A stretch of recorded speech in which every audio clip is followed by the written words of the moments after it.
Hello, my partner. I wanted you to be the first to hear this so you can be first to grab the opportunity. Years ago, I was on my boat anchored near a quiet island worshiping the Lord, just me, my Bible, and some bread for the swans. And I heard the Lord ask me something that absolutely shook me to the core. He said, David, will you help me raise up 52 new millionaires in the church?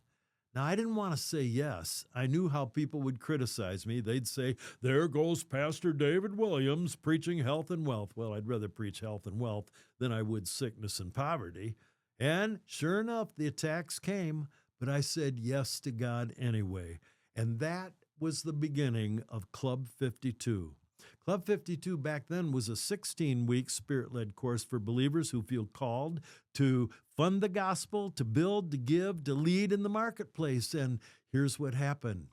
More than 50 people who've gone through Club 52 are now millionaires and multimillionaires, and many of them, and most of them actually, started with a negative net assets.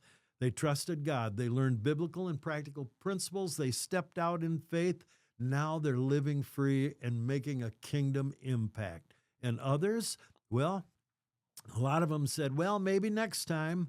But 10 years later, they still can't afford it because that's what they said back then. They can't afford it. So now I ask you, will you let your past define you, or will you say yes to God and allow Him to make your future bigger than your past? If you've been feeling that tug in your spirit, if you've got a dream that won't die, if you know God's calling you to more, this may be your moment. Club 52 isn't free. There's a tuition. There are weekly offerings, and you'll need to buy a few books. But every graduate I talk to says the same thing. It was worth every penny. And because it wasn't just about money, it was about your purpose. It's about breakthrough. It's about obedience. We're opening one more full Club 52 sessions starting September 6th. Just 40 seats are available. And if you're ready, visit club52.com and let's walk into the wealthy place together. And I'll see you there.